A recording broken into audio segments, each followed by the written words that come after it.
নমস্কার, শুভ সকাল। শুরু করছি প্রতিদিনের রবীন্দ্রনাথ।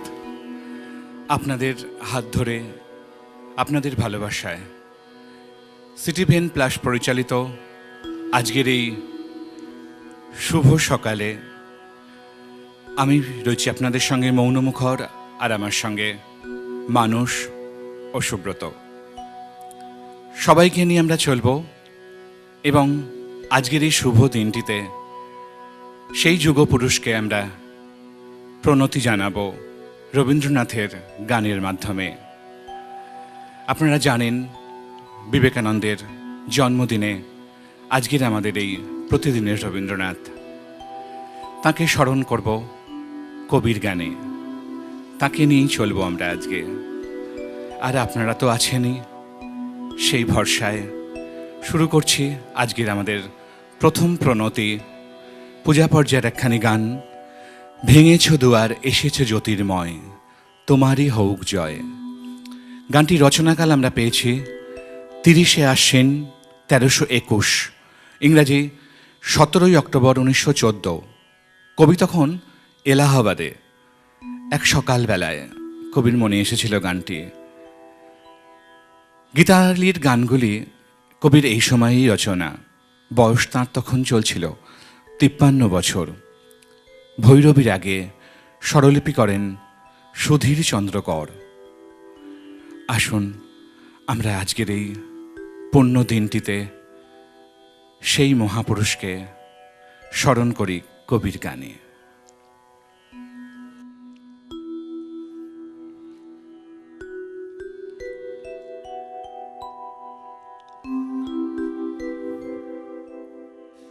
ভেঙেছ দুয়ার এসেছ জ্যোতির্ময়,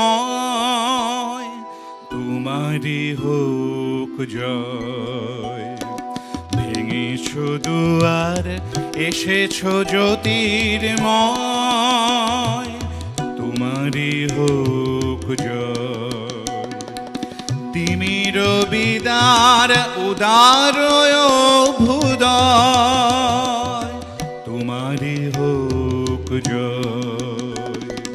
ভেঙেছ দুয়ার এসেছ জ্যোতির্ময়, তোমারই হোক জয়।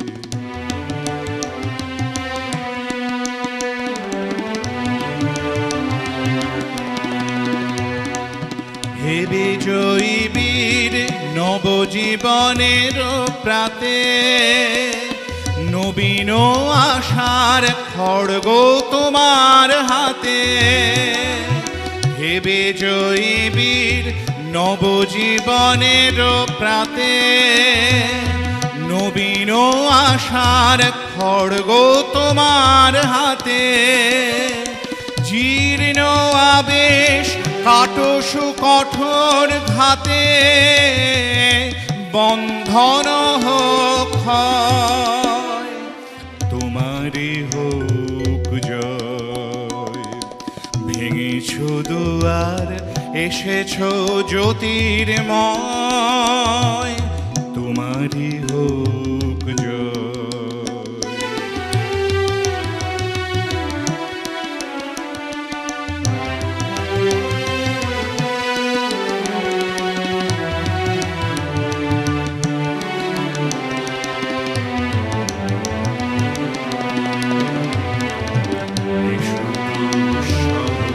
এসো এসো নির্দয়, তোমারই হোক জয়। এসো নির্মল এসো এসো নির্ভয়, তোমারই হোক জয়। এসো দুঃসহ এসো এসো নির্ভয়, তোমারই হোক জয়। এসো নির্মল এসো এসো নির্ভয়, তোমারই হোক জয়। প্রভাত সূর্য এসেছ রুদ্র সাজে, দুঃখের পথে তোমারই তুর্য বাজে, প্রভাত সূর্য এসেছ রুদ্র সাজে।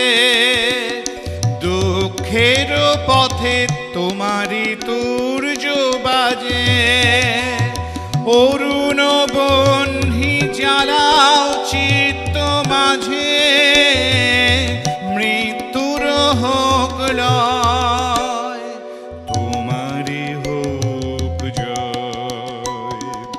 ভেঙেছ দুয়ার এসেছ জ্যোতির্ময়, তোমারই হোক জয়। তিমির বিদার উদার অভ্যুদয়, তোমারই হোক জয়। ভেঙেছ দুয়ার এসেছ জ্যোতির্ময়, তোমারই হোক জয়, তোমারই হোক জয়, তোমারই হোক জয়। সেই মনীষীর জয়গান দিয়ে শুরু করলাম আজকের আমাদের প্রতিদিনের রবীন্দ্রনাথ। অবশ্যই আজকে সেই দুই মহাপুরুষকে নিয়ে আমরা চলব। ঊনবিংশ শতাব্দীর এক আশ্চর্য সন্ধিক্ষণে বাংলার নবজাগ্রত আকাশে দুই জ্যোতিষ্কের উদয় হয়েছিল, যাদের উজ্জ্বল কর্মের প্রবাহে শুধু বাংলা নয়, ভারতের ভবিষ্যৎ আরও উজ্জ্বল হয়ে উঠেছিল। একথা আর আলাদা করে দাবি করতে হয় না। তাই আজকের আমাদের তথ্য হল ঋষি রবীন্দ্রনাথ ও মনীষী বিবেকানন্দ। মাত্র ১.৫ বছরের ব্যবধানে এই দুই ক্ষণজন্মা পুরুষের আবির্ভাব দেশের নবজাগরণের ধারাকে সম্পূরক ভূমিকায় একটি নির্দিষ্ট পরিণতিকে মহীয়ান করে তুলল। তারা ভারতীয় মনীষাকে আবার বিশ্বের দরবারে ভাস্কর করে তুললেন এই দুই যুগপুরুষ। একজন সর্বাশ্রয়ী রবীন্দ্রনাথ, অন্যজন সর্বত্যাগী সন্ন্যাসী বিবেকানন্দ। আজ আমরা এই দুই যুগন্ধর মনীষীর আবির্ভাবের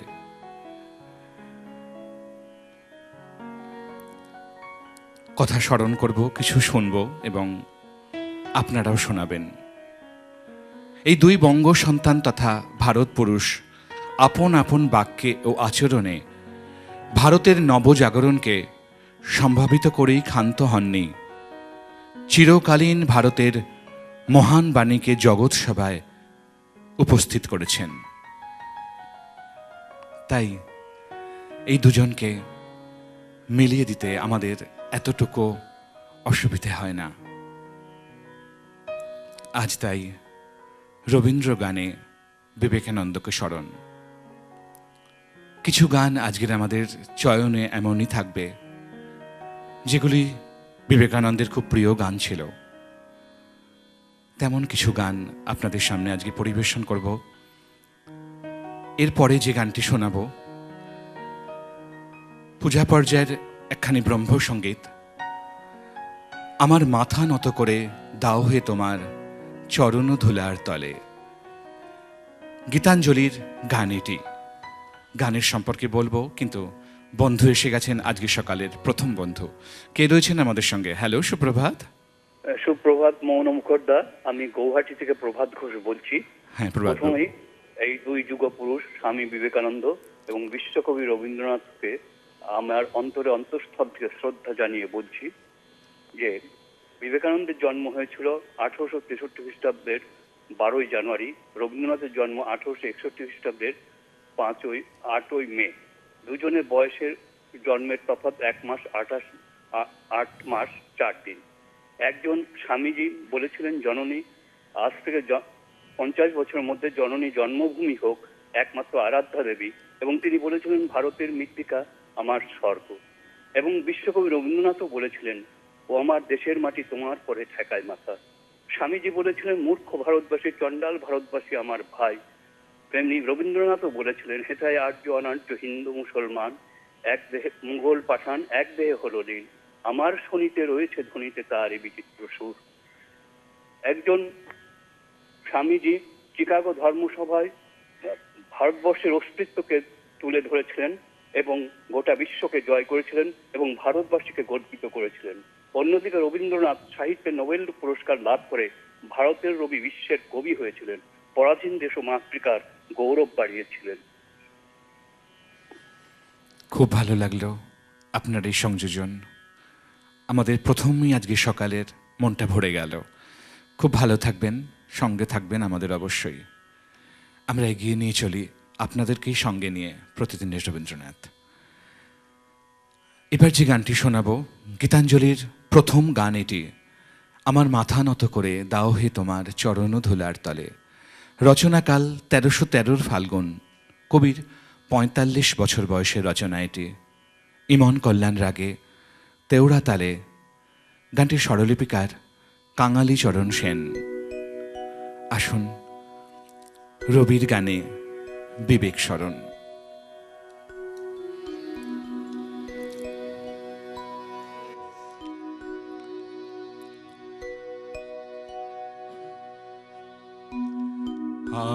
আমার মাথা নত করে দাও হে তোমার চরণ ধুলার তরে।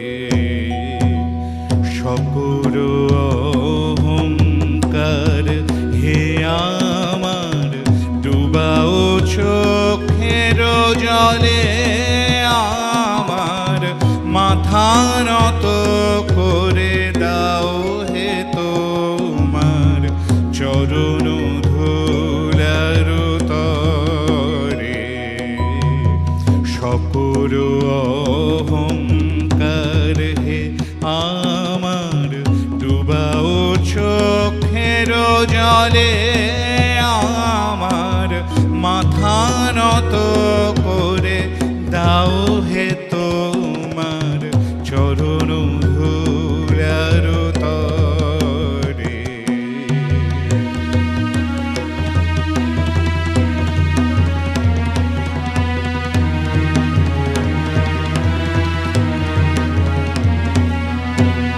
নিজেরে করিতে গৌরব দান, নিজেরে কেবলে করি অপমান।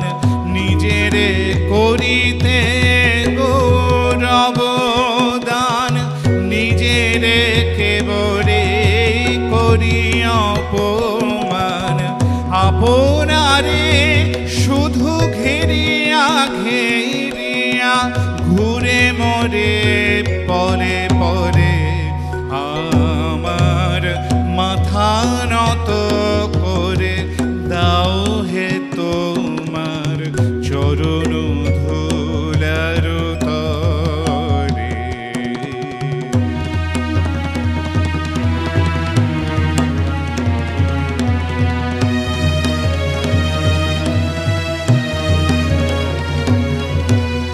আমারে না যেন করে প্রচার আমারও আপন কাজে। তোমার ইচ্ছা করো হে পূর্ণ আমারও জীবন মাঝে। আমারে না যেন করে প্রচার আমারও আপন কাজে। তোমার ইচ্ছা করো হে পূর্ণ আমারও জীবন মাঝে। যাচি হে তোমার চরম শান্তি, পরাণে তোমার পরম কান্তি। যাচি হে তোমার চরম শান্তি, পরাণে তোমার পরম কান্তি। আমারে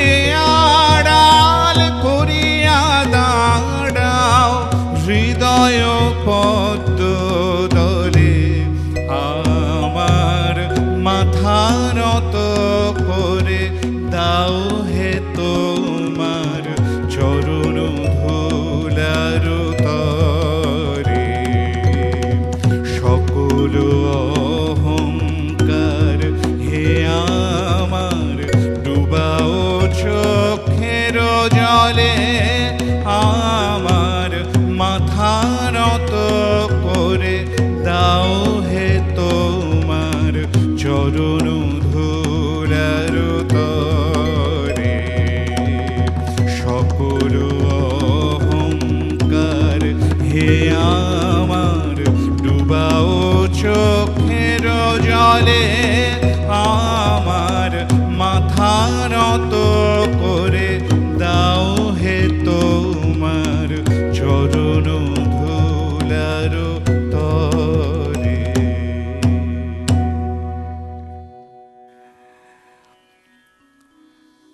আমরা স্বাভাবিকভাবেই আজকের এই পূর্ণ দিনে বিবেকানন্দকে নিয়ে আর রবীন্দ্রনাথকে নিয়ে আলোচনা করব, চলছি। তবে আলোচনায় যাওয়ার আগে বন্ধু রয়েছেন সঙ্গে। কে রয়েছেন? হ্যালো, সুপ্রভাত। সুপ্রভাত, নমস্কার। নমস্কার। আমি নিউ ব্যারাকপুর থেকে বাবলু গুহ কথা বলছি। বলুন, কেমন লাগছে আজকের অনুষ্ঠান? অনুষ্ঠান ভীষণ ভালো লাগছে। আজ তো 12ই জানুয়ারি, রবীন্দ্রনাথ ঠাকুর আর আমাদের যে স্বামী বিবেকানন্দকে শ্রদ্ধা জানিয়ে কথা বলছি। হ্যাঁ হ্যাঁ, গানের মাধ্যমে তাকে স্মরণ করব। অবশ্যই।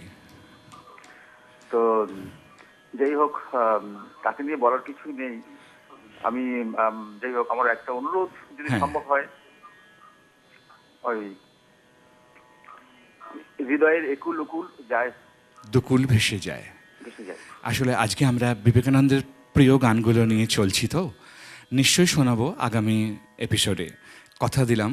কারণ আজকে আমরা পূজা পর্যায়ের কিছু গান যেগুলো বিবেকানন্দের প্রিয় গান, সেগুলো শোনাবো, এই একটা মনে আশা নিয়ে এসেছে। তাই সঙ্গে থাকুন, নিশ্চয়ই আপনার অনুরোধ রাখবো। খুব ভালো থাকবেন। রবীন্দ্রনাথ ছিলেন মূলত কবি, বিচিত্রের দূত, রূপেই তাঁর অরূপের সন্ধান। তিনি বলেছেন, রূপসাগরে রূপ দিয়েছি, অরূপ রতন আশা করি।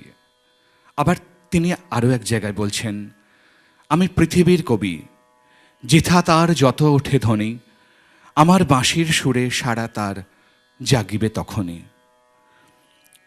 আনন্দমন্ত্রের কবি বলেন, জগতে আনন্দযজ্ঞে আমার নিমন্ত্রণ। রবীন্দ্রনাথের মধ্যে তাই দেখা যায় সর্বেশ্বরবাদী ঔপনিবেশিক ভাবনা। জগতের আনন্দযজ্ঞে নিমন্ত্রণ গ্রহণ করে জীবনের বহু বৈচিত্র্যের সাধনার মধ্যে জীবনাতীত সেই একের সন্ধান। আবার বিবেকানন্দ হলেন সর্বত্যাগী সন্ন্যাসী, যিনি আসক্তহীনতার সন্ন্যাসের মধ্যে দিয়ে একের উপলব্ধিকে বহুর মধ্যে অক্লান্ত কর্মে অনুসন্ধান করেন। তথ্যস্থগিত, কারণ বন্ধু রয়েছেন সঙ্গে। নমস্কার, সুপ্রভাত। কে রয়েছেন? হ্যালো। দুঃখ দৈন্য চায়, মৃত্যুরে যে বাঁধে বাহু পাশে, কাল নিত্য করে উপভোগ, মাতৃরূপা আসে তার কাছে। বিবেকানন্দ চেয়েছিলেন মানব মুক্তির স্বপ্ন। সেই স্বপ্ন জেলে মালা মুচি মেথরকে ঝুপড়ি থেকে বের করে আনা স্বপ্ন। সেই স্বপ্ন অসহায় মানুষকে উদ্ধারের স্বপ্ন। সেই স্বপ্ন মূর্খ দরিদ্রকে ভালোবাসার স্বপ্ন। অনাহারে অর্ধাহারে যারা পশুবৎ জীবন যাপন করছে, তাদের মুখে অন্ন তুলে দেবার স্বপ্ন। তাই বলতেন, আমার দুর্বলতা দূর করো, সাহস অবলম্বন করো। প্রার্থনা করতে বলতেন আশীর্বাদ করি, বীর্যবান হও। নচিকেতার মতো অভয় দিয়ে বলতেন, উত্তিষ্ঠত, জাগ্রত। মোহিতলাল মজুমদার স্বামীজিকে বলতেন পুরুষ সিংহ। অ্যানি বেসান্ট বলতেন ওয়ারিয়ার মঙ্ক। আমেরিকানরা বলতেন সাইক্লোনিক হিন্দু মঙ্ক। রবীন্দ্রনাথ বলতেন ভারতের ভাষ্যকার। আর আমরা বলি আমার আত্মার আত্মগত প্রভু। তিনি বলতেন মিথ্যা আপনার সুখ, মিথ্যা আপনার দুঃখ, স্বার্থমগ্ন যে জন বিমুখ বৃহৎ জগততে, সে কখনো শেখেনি বাঁচিতে। তিনি সবসময় আমাদের হাত ধরে থাকতেন আর বলতেন, stop not till the goal is reached. নমস্কার, আমি মঞ্জু চট্টোপাধ্যায়, পুরুলিয়া থেকে আজ স্বামীজির জন্মদিনে শ্রদ্ধার্ঘ্য জানালাম। খুব খুব ভীষণ ভীষণ ভালো লাগলো মঞ্জুদি। খুব ভালো থাকুন, এমন করেই আমাদের প্রতিদিনের রবীন্দ্রনাথকে সমৃদ্ধ করুন, আমাদের এগিয়ে নিয়ে চলার পথের পাথেয় হন। খুব সুন্দর লাগলো আপনার বক্তব্য, মনটা ভরে গেল।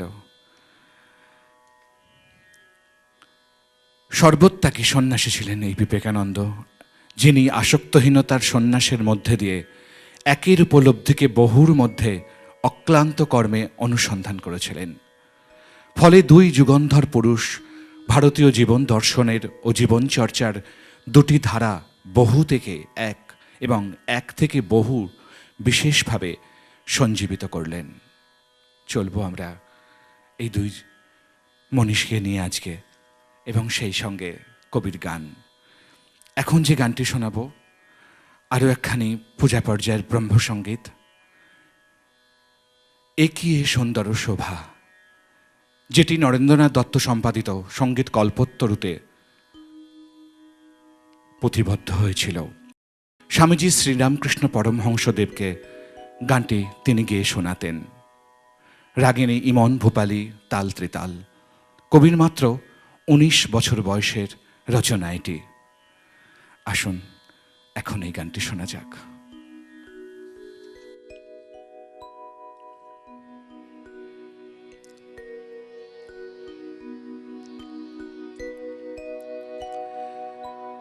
এই কি সুন্দর শোভা, একে সুন্দর শোভা, কে মুখ হেরিয়ে, কে মুখ হেরিয়ে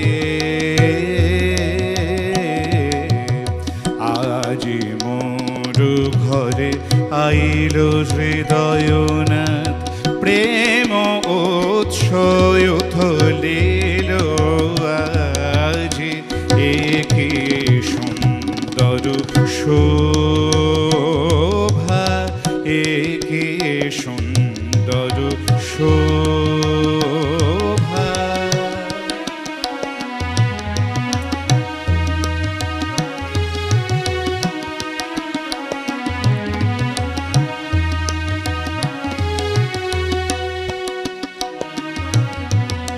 বড় হে প্রেমময় হৃদয়ের স্বামী, কি ধন তোমারে দিব উপহার। বড় হে প্রেমময় হৃদয়ের স্বামী, কি ধন তোমারে দিব উপহার। হৃদয় প্রাণ লহ লহ তুমি কি বলিব, যাহা কিছু আছে মম সকলে লও হে নাথ।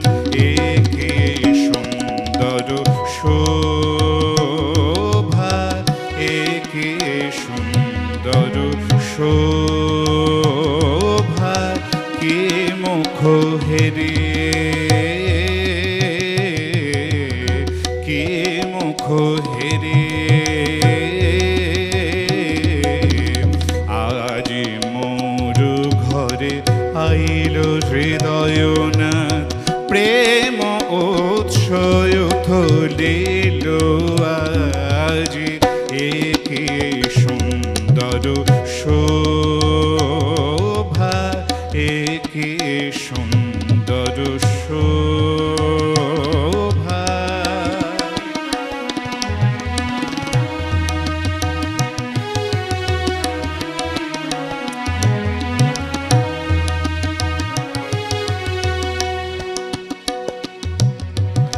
বড় হে প্রেমময় হৃদয়ের স্বামী, কি ধন তোমারে দিব উপহার।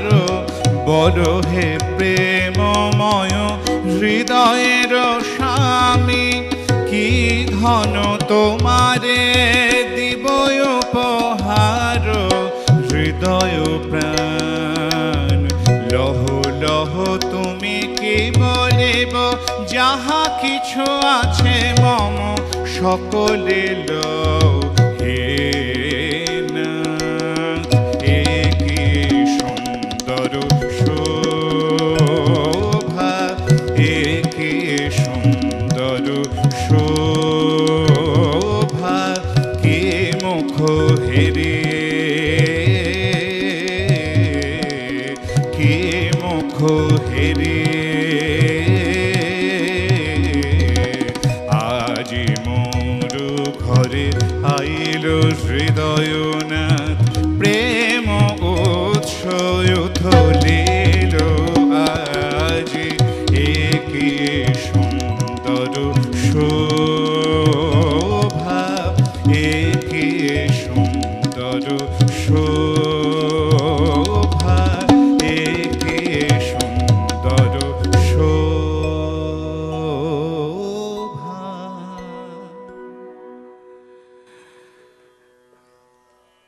বিবেকানন্দ, রবীন্দ্রনাথ।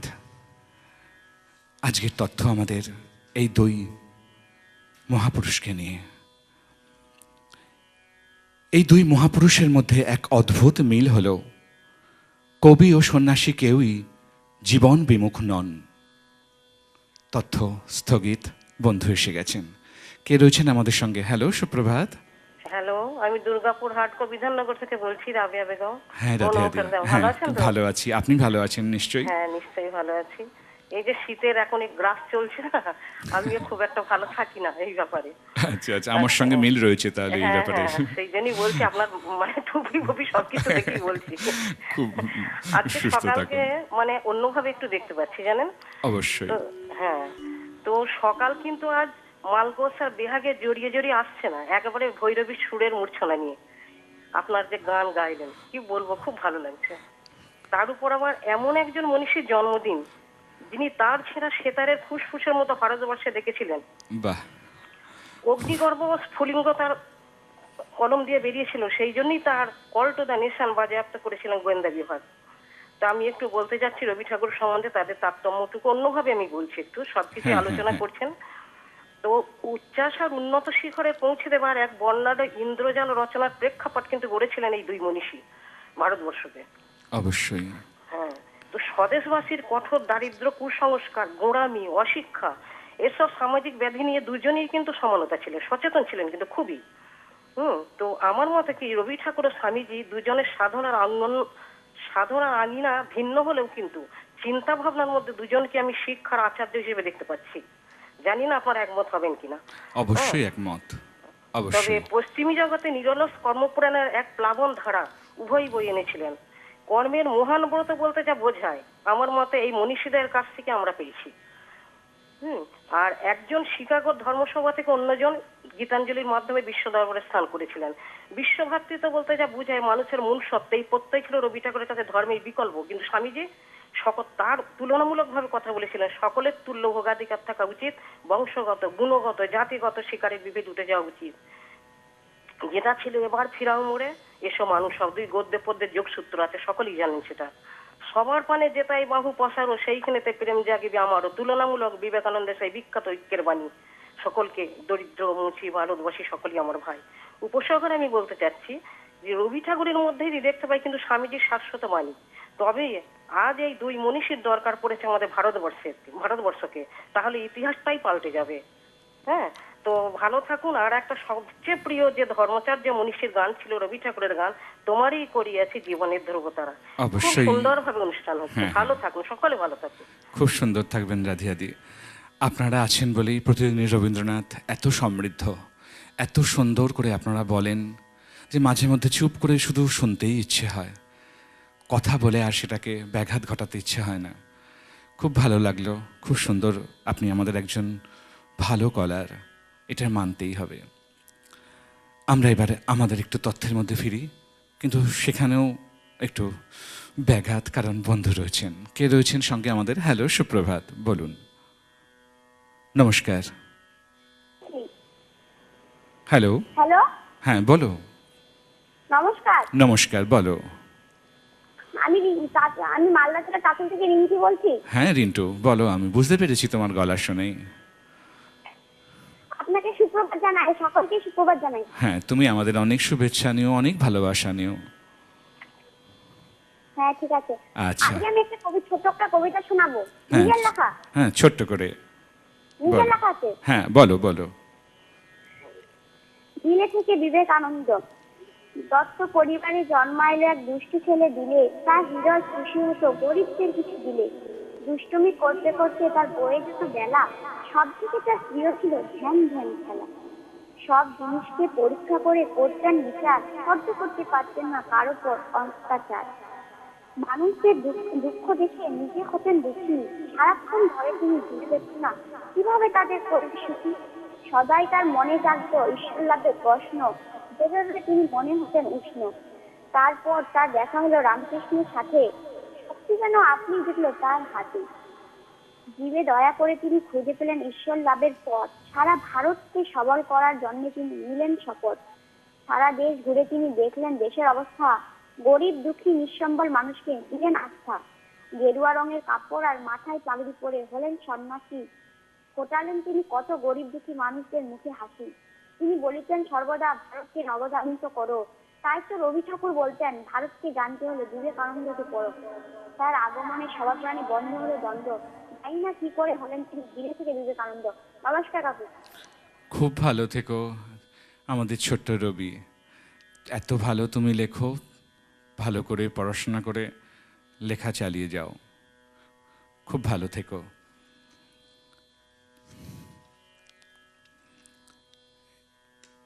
যে কথা বলছিলাম, এই দুই মহাপুরুষের মধ্যে এক অদ্ভুত মিল হলো। কবি ও সন্ন্যাসী কেউই জীবন বিমুখ নন, বরং জীবনের জয়গানে মুখর। তৎকালীন ভারতের ঘোর তমসাচ্ছন্ন আবিল জীবনধারা থেকে ভারতের জীবনমুখী উল্লাসকে উদ্ধার করতে দুজনেই সমান ব্রতী। অজ্ঞানের অন্ধকারে নিমজ্জিত, অশিক্ষা কুশিক্ষাপ্রাপ্ত দরিদ্র পীড়িত, অনাহার ক্লিষ্ট কুসংস্কারচ্ছন্ন ভারতকে উদ্ধার করা ছিল দুই মহাপুরুষেরই জীবনব্রত। তাই ভারতের নবজাগরণের জন্য অক্লান্ত কর্মই হয়ে উঠেছিল তাঁদের জীবন সাধনা। পরিব্রাজক অবস্থায় বিবেকানন্দ ও শিলাইদহে থাকাকালীন রবীন্দ্রনাথ সাধারণ মানুষের সংস্পর্শে এসে দেখলেন তাদের জীবনের গ্লানিকে, আবার তারই মধ্যে আবিষ্কার করলেন দিনের হতে দিনের মধ্যে ভারতীয়দের অমলিন সহৎ সদাত্মাকে। চলবো আমরা, আরও কিছু জানবো আমরা এই দুই মহাপুরুষকে নিয়ে। তবে এখন বন্ধু অপেক্ষায় কে রয়েছেন সঙ্গে? হ্যালো, সুপ্রভাত। হ্যাঁ সুপ্রভাত কাকু। হ্যাঁ ডোনা, বলো কেমন লাগছে অনুষ্ঠান? হ্যাঁ হ্যাঁ, ভালো আছি। তুমি ভালো আসছো নিশ্চয়ই? হ্যাঁ ভালো আছি। তোমাদের ওদিকে তো ভীষণ শীত পড়েছে নিশ্চয়ই? প্রচন্ড শীত পড়েছে কাকু। আচ্ছা আচ্ছা, সাবধানে থেকো। বলো একটা গানের রিকোয়েস্ট আছে। বলো বলো। মাঝে মাঝে তব দেখা পাই, চিরদিন কেন পাই না। খুব সুন্দর গান, আমি তো শোনাই এই গানটা মাঝে মধ্যে। হ্যাঁ, আরেকবার শুনতে ইচ্ছে আর একবার। করছে কাকু আপনার আচ্ছা আচ্ছা, গলায়। নিশ্চয়ই শোনাবো, যদি সময় থাকে আজকেই শোনাবো, না হলে সামনের দিন, কথা দিলাম। খুব ভালো থেকো। এখন আমরা যে গানটিতে যাব, কবির পূজা পর্যায়ের আরও একখানি ব্রহ্মসঙ্গীত। প্রতিদিনও আমি হে জীবন ও স্বামী দাঁড়াবো তোমারই সম্মুখে। কবির ৩৯ বছর বয়সের লেখা এই অসাধারণ গানটি ১৩০৭ ফাল্গুন। গীতাঞ্জলির এটি ২৬ সংখ্যক গান। রাগিনী কাফি, তাল ঝাঁপতাল আর স্বরলিপি প্রকাশ পেয়েছিল ব্রহ্মসঙ্গীতের ৮ম খণ্ডে। এখন স্বামীজির উদ্দেশ্যে কবির এই গান।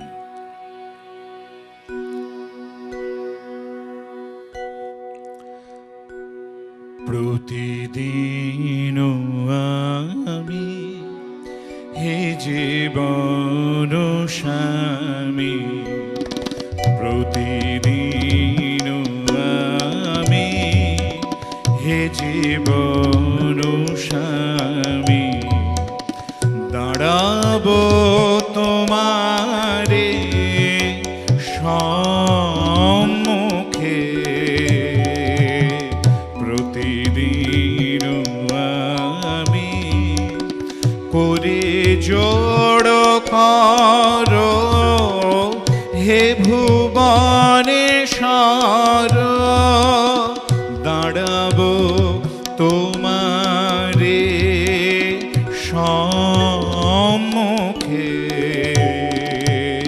প্রতিদিন আমি হে জীবন স্বামী।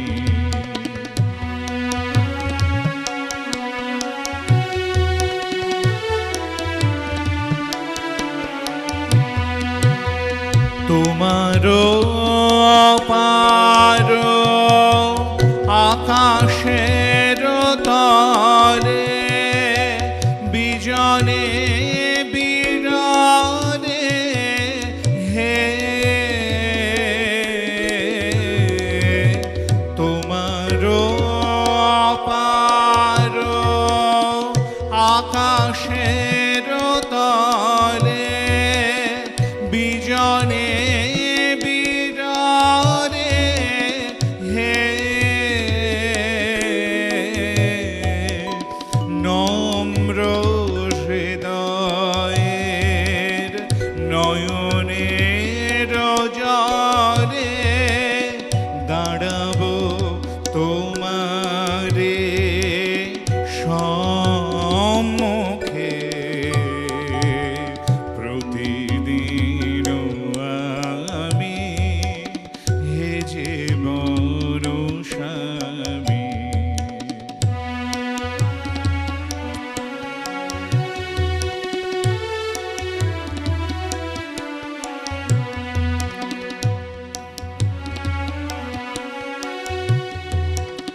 তোমার বিচিত্র এ ভব সংসারে কর্ম পারাবার পারে নিখিল ভুবন লোকের মাঝারে দাঁড়াবো তোমারে সম্মুখে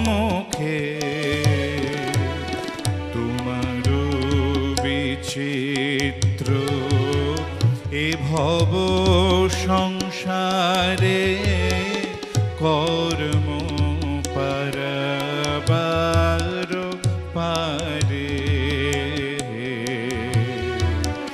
নিখিল ভুবন লোকের মাঝারে দাঁড়াবো তোমারে সম্মুখে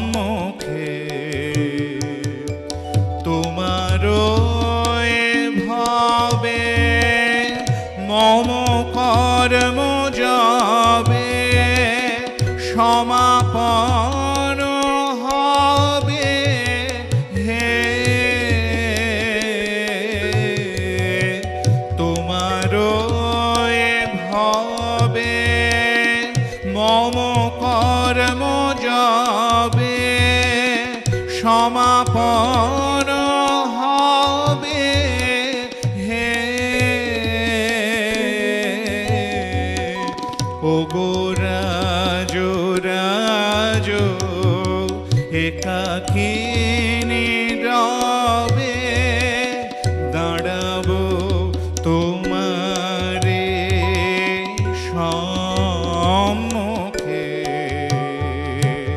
প্রতিদিন আমি হে জীবন স্বামী দাঁড়াবো তোমারে সম্মুখে প্রতিদিন আমি। আমরা এই দুই মনীষীকে নিয়ে আলোচনায় আবারও ফিরব একটা ছোট্ট বিরতি নিয়ে। আপনারা সঙ্গে থাকবেন এই আশায়। দেখতে থাকুন।